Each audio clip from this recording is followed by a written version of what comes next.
بسم الله الرحمن الرحيم الحمد لله رب العالمين والصلاة والسلام على سيدنا محمد وعلى آله وصحبه وسلم.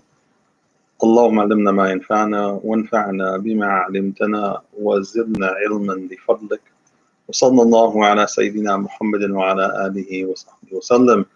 Assalamu alaikum rahmatullahi wa barakatuhu. Alhamdulillah, Allah subhanahu wa ta'ala has blessed us once again on day number 18th of this blessed month of Ramadan. Allah subhanahu wa ta'ala is certainly bountiful, merciful, compassionate, who has, alhamdulillah, certainly brought us this blessed month of Ramadan, and within it, our connection to, or reconnecting, or getting a stronger connection with Allah subhanahu wa ta'ala, and that of the Quran, the last and final revelation to all of mankind. Alhamdulillah, we will talk about juz number 18. Juz number 18 starts off with the Surah Al-Mu'minun. And Surah Al-Mu'minun, as its namesake, it's named after the believers, Al-Mu'minun, those who have Iman. Allah subhanahu wa ta'ala talks a lot in this surah about the next world and what's in store for those who believe as well as those who don't believe. Allah subhanahu wa ta'ala talks about the hereafter, and talks about specific qualities of the hereafter, and also Allah subhanahu wa ta'ala talks about the blessings that are given to mankind. Now, the surah starts off, however, with attributes of the believer. But what believer? Allah subhanahu wa ta'ala starts off the surah with the attributes of the successful believer. Now, the successful believer is the believer who will be successful in the hereafter. And so Allah subhanahu wa ta'ala says, this is what you need to be, or this is the attributes that you need to have in order to put you into the next world, in order to put you into the next world successfully, and to gain that success of Allah subhanahu wa ta'ala in the next world. So Allah subhanahu wa ta'ala starts off and He says, قَدْ أَفْلَحَ الْمُؤْمِنُونَ. Verily, the believer is successful. الَّذِينَ هُمْ فِي صَلَاتِهِمْ خَاشِعُونَ. Are those who are in their salah, they have humbleness. They're humbled in their salah. Allah subhanahu wa ta'ala says they are the ones who are humble in their salah. الَّذِينَ هُمْ عَنِ اللَّغْوِ مُعْرِضُونَ. And they are the ones who, with vile talk and excessive talk and talk that are not good or vile, they object to it. They're mu'ridun. They go away from it. They're not. They don't hear it. وَالَّذِينَ هُمْ لِلزَّكَاةِ فَاعِلُونَ. Then Allah subhanahu wa ta'ala the next attribute of the successful believer is the one who pays his zakat. Are the ones who, if zakat is due upon them, if the alms is due upon them because they've reached the level of nisab, they're saving above that of the level that is set, then they pay their zakat to the poor and to the needy and so on and so forth. So Allah subhanahu wa ta'ala classifies and puts that this is one of the characteristics of the successful believer. وَالَّذِينَ هُمْ لِفُرُوجِهِمْ حَافِظُونَ. Allah subhanahu wa ta'ala says, and they protect their private parts, meaning that they're careful about not getting into or stepping into illicit relationships. They protect what Allah subhanahu wa ta'ala has made and told us to protect. Allah subhanahu wa ta'ala has made and told us to protect our chastity, except when we have spouses, when we get married. إِلَّا عَلَى أَزْوَاجِهِمْ أَوْ مَا مَلَكَتْ أَيْمَانُهُمْ فَإِنَّهُمْ غَيْرُ مَعْلُومِينَ. Allah subhanahu wa ta'ala says, except for those, obviously, of our spouses, and in the past, in those who your right hand had possessed, those are in the past. These are issues that the fuqaha have talked about, and so on and so forth, and they are not due to be blamed. Allah subhanahu wa ta'ala says, their because they have a bond of nikah in their relationships with their wives. That bond is a bond of nikah. They have a marriage contract, and so it's lawful for them. Allah subhanahu wa ta'ala, then He says, for whoever goes against this, they will be taken up and they will be punished, and it's sinful. They will be taken up as if they are against and going against Allah subhanahu wa ta'ala. They're going against Allah subhanahu wa ta'ala. So Allah subhanahu wa ta'ala then says about those who fulfill their trust and their contracts. They fulfill their trust and their contract is another attribute of this believer, the successful believer in the akhirah, of the next world. وَالَّذِينَ هُمْ عَلَى صَلَوَاتِهِمْ يُحَافِظُونَ. And those who protect their salah, meaning that they pray. They pray and they're careful about their prayers in the way that it should be prayed, and they prayed on time. They prayed on time. And so Allah subhanahu wa ta'ala tells us these are the attributes of those successful believers. Now, by telling us this, we can weigh ourselves about how we are doing. How are we going to be successful or not in the hereafter? All we do is then have to look at these verses in Surah Al-Mu'minun, these beginning verses, and ask ourselves, are we doing this? Are we characterized by this one? Are we characterized by this one? Are we characterized by this one? And if we're characterized by these ones, then certainly Allah subhanahu wa ta'ala is going to grant us, through His mercy, He's going to grant us success. Because Allah subhanahu wa ta'ala has laid it down, and what Allah subhanahu wa ta'ala lays down is what will come to pass. And it's certainly going to come to pass, because this is what Allah subhanahu wa ta'ala has told us about the attributes or the characteristics of the believers, of those who will receive felicity and success in the hereafter. Now Allah subhanahu wa ta'ala, in this surah, Allah subhanahu wa ta'ala also talks about the blessings that He has afforded to mankind. The rivers and the fruits and the trees and the mountains that Allah subhanahu wa ta'ala has in place or placed on here. All of it is for the believer. All of it is for people and mankind. The stability of the earth, the provision that Allah subhanahu wa ta'ala puts in place in the earth for people to have food to eat, shelter, and so on and so forth. All of this is laid down in this surah. And Allah subhanahu wa ta'ala, again, this Surah Mu'minun is a Meccan surah. So Allah subhanahu wa ta'ala then recounts the story of Prophet Nuh alayhi salam. And He recounts it because his people had rejected him. And Allah subhanahu wa ta'ala tells us in this surah that He ordered him to build a ship. He ordered Prophet Nuh alayhi salam to build a ship. And Allah subhanahu wa ta'ala says to him to take two spouses of every creature, male and female, every creature, along with his family, meaning along with those who believe in Him. So Allah subhanahu wa ta'ala says, this is what we have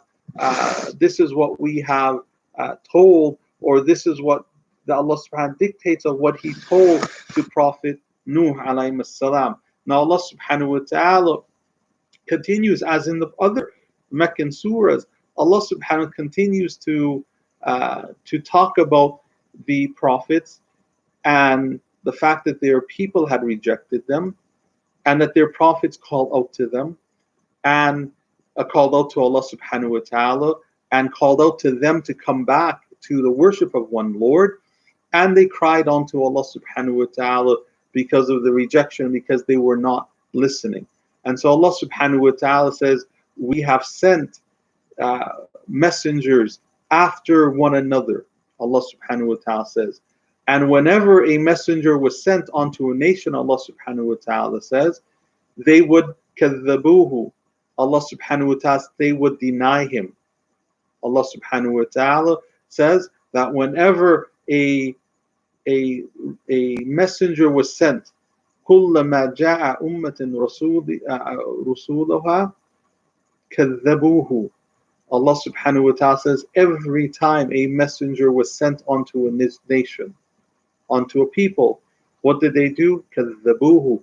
They denied him. They denied the messenger. They denied the messenger. And so Allah subhanahu wa ta'ala says, so what did Allah subhanahu wa ta'ala says? So we caused them to follow one after another. In what way? Disaster. Allah subhanahu wa ta'ala, one after the other, Allah subhanahu wa ta'ala sent chastisement or punishment to them. And this is the theme that Allah subhanahu wa ta'ala has told us. Now Allah subhanahu wa ta'ala also talks in this surah about Musa and Fir'aun and his people, and how Fir'aun and his people rejected Allah, rejected Musa, rejected the call, rejected the message, and Allah subhanahu wa ta'ala eventually destroyed them. And those who believed in Musa were given safety, and Allah subhanahu wa ta'ala saved them from that punishment that He gave to Fir'aun and those who follow him. Allah subhanahu wa ta'ala then turns to the messengers and He says, Ya ayyuhal rusulu kulu min tayyibat wa'lamu salihat inni bima ta'lamuna alimun or alim. Allah subhanahu wa ta'ala says, Ya ayyuhal rusulu, O messengers, kulu min tayyibat, eat of the wholesome things, of the good things, eat of the lawful things.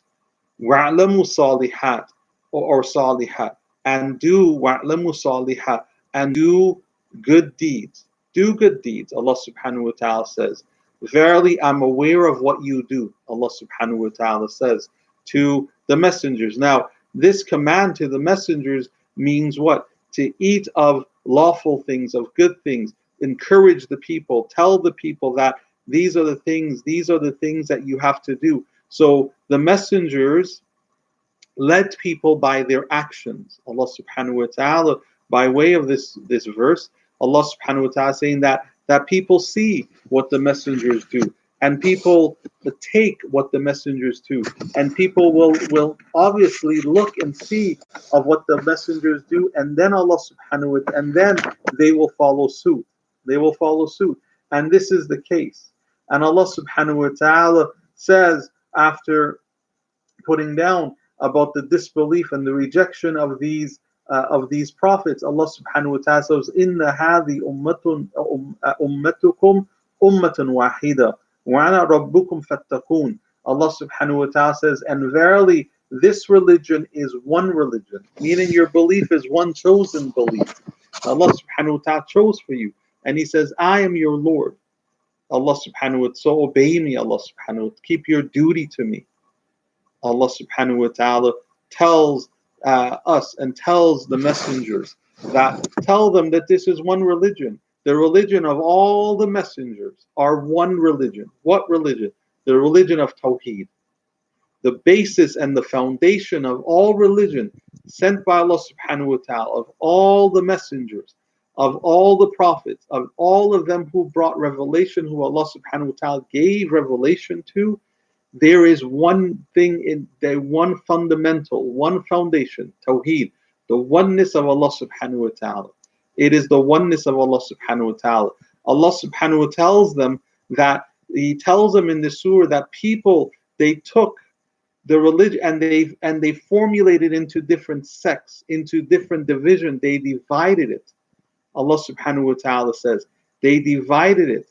And they divide it and tells that those who do this, they see their wealth and their children, and they think that Allah subhanahu wa ta'ala will hasten to them goodness. That's what because they see. They do this, they deny their messengers, or they divide the religion into sects and divisions and so on, and they think that Allah has hastened to them goodness. But they do not, Allah subhanahu wa ta'ala do not have the ability to perceive. They don't have the ability to see what Allah is trying to give them, or what Allah subhanahu wa ta'ala is trying to lead them from. And Allah subhanahu wa ta'ala leading them towards Him. And so Allah subhanahu wa ta'ala says, they have been deluded. This is delusion. They are in a form of delusion. Why? They do not have the ability to perceive correctly. Allah subhanahu wa ta'ala says. They don't have the ability to perceive directly. And so Allah subhanahu wa ta'ala instructs The Messenger sallallahu alaihi wasallam, our Prophet Muhammad sallallahu alaihi wasallam, Allah instructs him in this surah actually with three things to say to the believers. Say to them and ask them these questions. And Allah subhanahu wa ta'ala says, they say Allah, they know, but yes, they persist in their disbelief. They still persist in their disbelief. Even after the Prophet ﷺ tells them about certain things, Allah subhanahu wa ta'ala, they still persist in their disbelief. And this is the affair of the disbeliever. The affair of the disbeliever is that he will continue with his, for whatever reason, the dunya, his wealth, his status, he doesn't want to leave it. His foreparents, his forefathers, what they followed, he doesn't want to leave it. They claim and they throw these objections to the messenger. You're just mithlun. You're just like us. You're just like us. You eat and you drink. You're just like us. This is all of the excuses that they put forth to the messengers. You're just like us. You're just like, you eat and you drink and you sit and so on. You're just human beings like us. You're just human beings. And this is how they reject it now. All of them will say what to Allah subhanahu when they die? They will realize the truth when they die.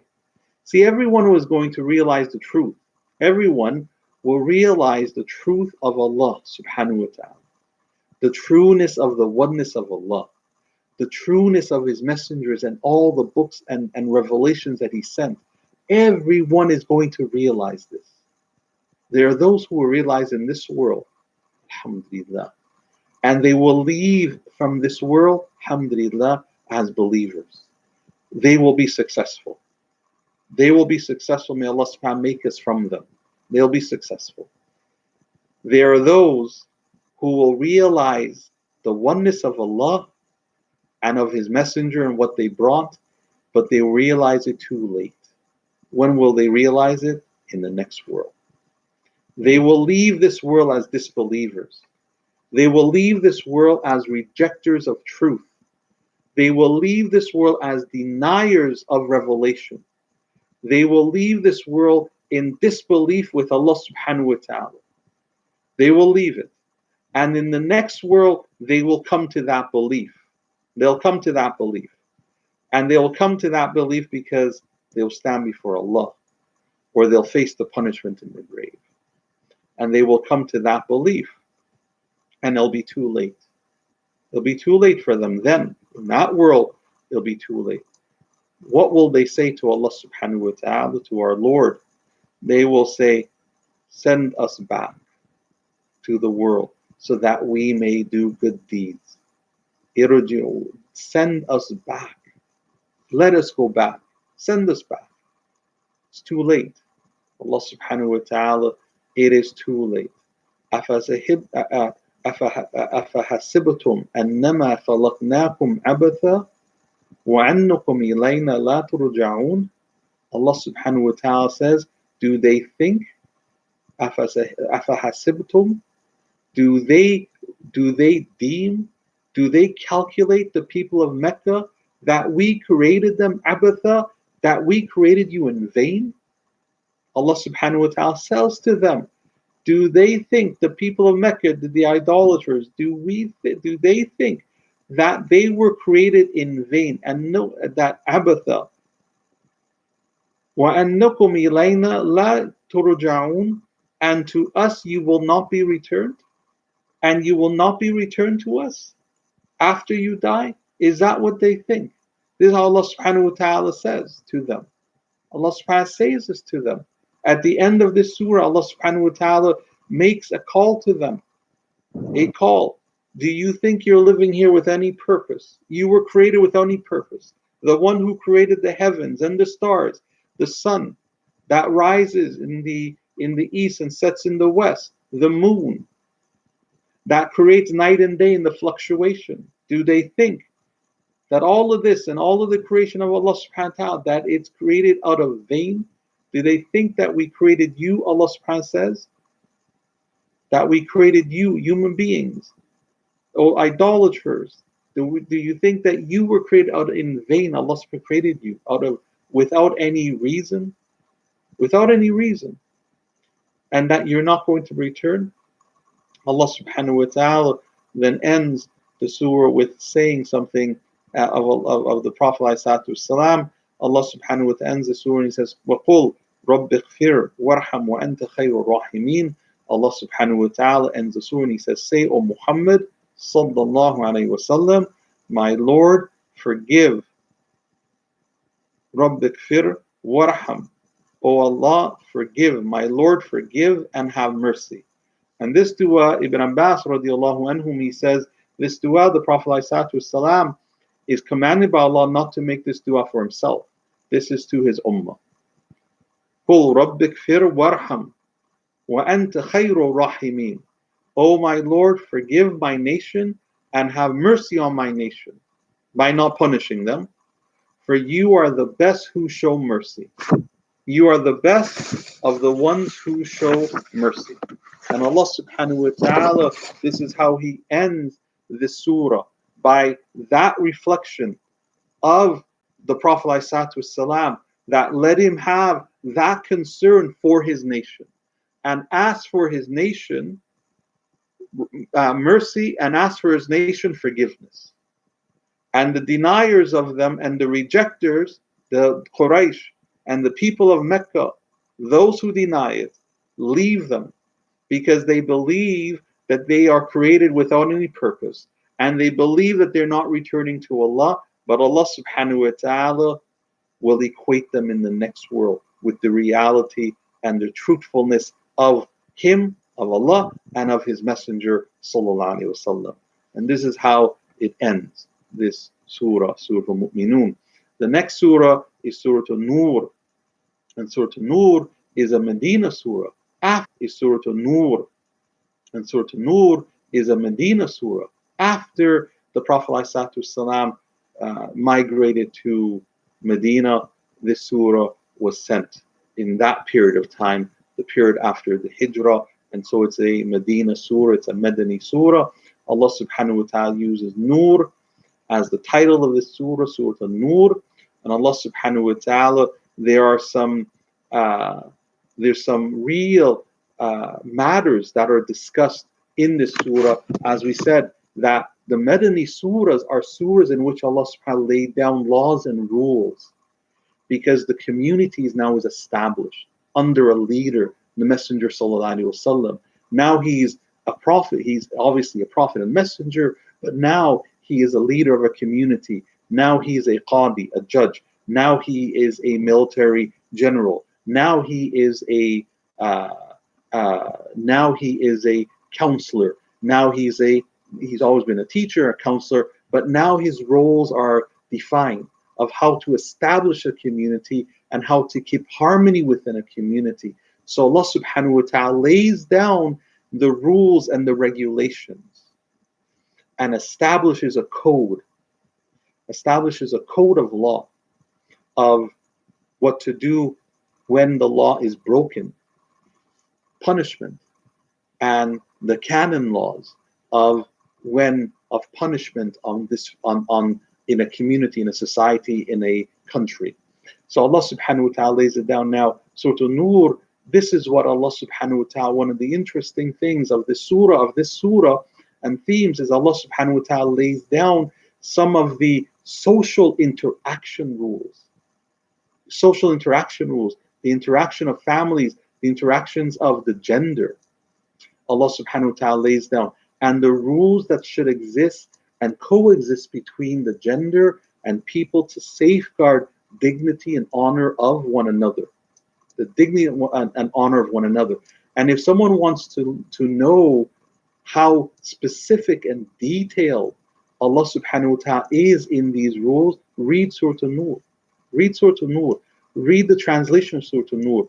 Read the Arabic. Read the translation. Read a Tafsir of Surah An-Nur, of the details and how the fuqaha have extrapolated from these very clear-cut ayahs of Quran.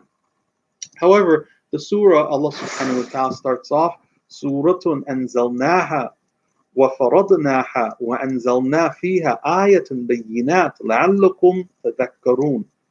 Allah subhanahu wa ta'ala says, here is a surah, suratun, anzalnaha, that we have revealed. Allah subhanahu wa ta'ala, we have revealed it. وَفَرَضْنَاهَا, and we have enjoined it. We have enjoined what? The lawful and the unlawful. We have made it, we have exposited it.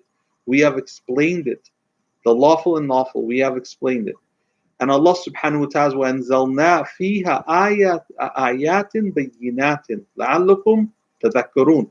And we have revealed signs of it, commands and prohibitions, obligations and legal punishments. All of this is included, that you may be people who take heed, tadhakkarun, that you remember it, that you take admonishment of it, and you take in commands and prohibitions of it, that you take this in, and that you understand it and that you apply it.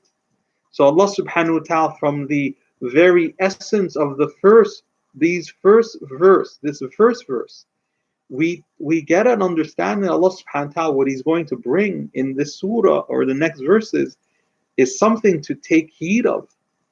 That Allah subhanahu wa ta'ala is going to give some bayinat, some clear or clarity, some serious detail is going to come. And Allah subhanahu wa ta'ala is going to lay down the law. Allah subhanahu wa ta'ala is going to lay down the law. And so this surah lays down some of the laws of interaction, social, between the genders, and the strict consequences of those who try to destroy others with accusations. And these rules that Allah lays down helps to maintain social harmony, and it helps to maintain goodness from people. So Allah subhanahu wa ta'ala lays down, and the first rules Allah subhanahu wa ta'ala lays down is the rules of zina and the violations of zina, of those who commit unlawful acts outside of the marriage. He talks about those of chaste women who Allah subhanahu wa ta'ala says whoever accuses chaste women wrongfully, punishment of Allah subhanahu wa ta'ala is upon them. The rules of 4 witnesses are laid down. That if you want to testify, you want to bring an accusation against someone, bring 4 witnesses. And they have to see exactly the act itself. Exactly the act. And the verses here concerning the lying accusations against the mother of the believers, Sayyidatuna Aisha radiallahu anha. Allah subhanahu wa ta'ala mentions in the surah and around the issue that Sayyidina Aisha radiallahu anha, may Allah subhanahu wa ta'ala be pleased with her, the mother of the believers, she was accused unjustly. She was accused unjustly of an act that is wrongful. She was accused unwrongfully. A chaste woman was accused unwrongfully. And Allah subhanahu wa ta'ala sent down verses to clear her. Alhamdulillah. Allah subhanahu wa ta'ala sent verses down. And Allah subhanahu wa ta'ala says, إِنَّ الَّذِينَ يُحِبُّونَ أَن تَشِيعَ الْفَاحِشَةَ فِي الَّذِينَ آمَنُوا لَهُمْ عَذَابٌ عَلِيمٌ فِي الدُّنْيَا وَالْآخِرَةِ وَاللَّهُ يَعْلَمُ وَأَنْتُمْ لَا تَعْلَمُونَ. Allah subhanahu wa ta'ala, these verses are heavy. Allah subhanahu wa ta'ala is saying, what is He saying? He says, those who love to slander and spread concerning those who believe, and this is about Abdullah ibn Ubay, who spread this slander against our mother of the believers, Aisha radiallahu anha, may Allah subhanahu wa ta'ala be well pleased with her. Those who love to slander, and slander should be spread, that it should be spread, and spread it concerning those who believe, concerning Aisha radiallahu anha, Safwan, who was accused, there shall be a painful punishment, where? Both in this world and the next. They will face a punishment not only in this world, but in the next world, Allah subhanahu wa ta'ala says. And Allah knows what you did and knows what you did not. وَأَنْتُمْ لَا تَعْلَمُونَ وَاللَّهُ يَعْلَمُ. Allah knows. وَأَنْتُمْ لَا تَعْلَمُونَ, and you do not know. You do not know of what? Allah knows that they did not commit anything grievous that they were accused of. That's what Allah knows. But you do not know. And so Allah subhanahu wa ta'ala, those who make wrongful accusations of fornications against honorable married people and chaste women, who are unaware of these acts, Allah subhanahu wa ta'ala says, they will be cursed in this world and the next. The words are heavy in this surah. The words that Allah speaks in this surah are heavy. They're heavy, and they're heavy for a purpose, because it destroys these type of accusations. It destroys relationships. It puts people against one another. It destroys families. It destroys harmony. And these accusations are things of the tongue. And Allah subhanahu wa ta'ala brings these prohibitions. For what reason? He brings these prohibitions so that people can understand. People can understand, and so people can take heed of these. May Allah subhanahu wa ta'ala help us against these types of accusations. May Allah subhanahu wa ta'ala help us to protect our tongues, protect our sisters. May Allah subhanahu wa ta'ala protect them against these awful, inflammatory and demonstratory, these demonstrative accusations, right? May Allah subhanahu wa ta'ala help them and guide us all and forgive us all, create harmony within us all. We will continue tomorrow, inshallah, talking about a particular surah, the ayat al-nur, Allah nur as-samawati wal-ard, مثل نوره كمشكاة فيها مصباح المصباح في زجاجة الزجاجة كأنها كوكب. We will talk about this surah and move on to the Surah Al-Furqan and the surah that follows it, and so on and so forth. Inshallah ta'ala, we'll talk in depth about this ayah and the meaning of this ayah. Inshallah ta'ala, may Allah subhanahu wa ta'ala help us and guide us and forgive us, have mercy upon us. May Allah subhanahu wa ta'ala give us good health, give us long life. May Allah subhanahu wa ta'ala, those who pass away, may Allah grant them His mercy, His maghfirah and His shade. For those who are sick, may Allah subhanahu wa ta'ala heal us. May Allah subhanahu wa ta'ala, those who are sick, may Allah heal them and cure them. Walhamdulillahi Rabbil Alameen. May Allah subhanahu wa ta'ala accept all of our fasts and all of our good works in this deen. Walhamdulillahi Rabbil Alameen. Wa sallallahu sayyidina Muhammadin wa ala alihi wa sahbihi wa sallam. Wassalamu alaikum wa rahmatullahi wa barakatuh.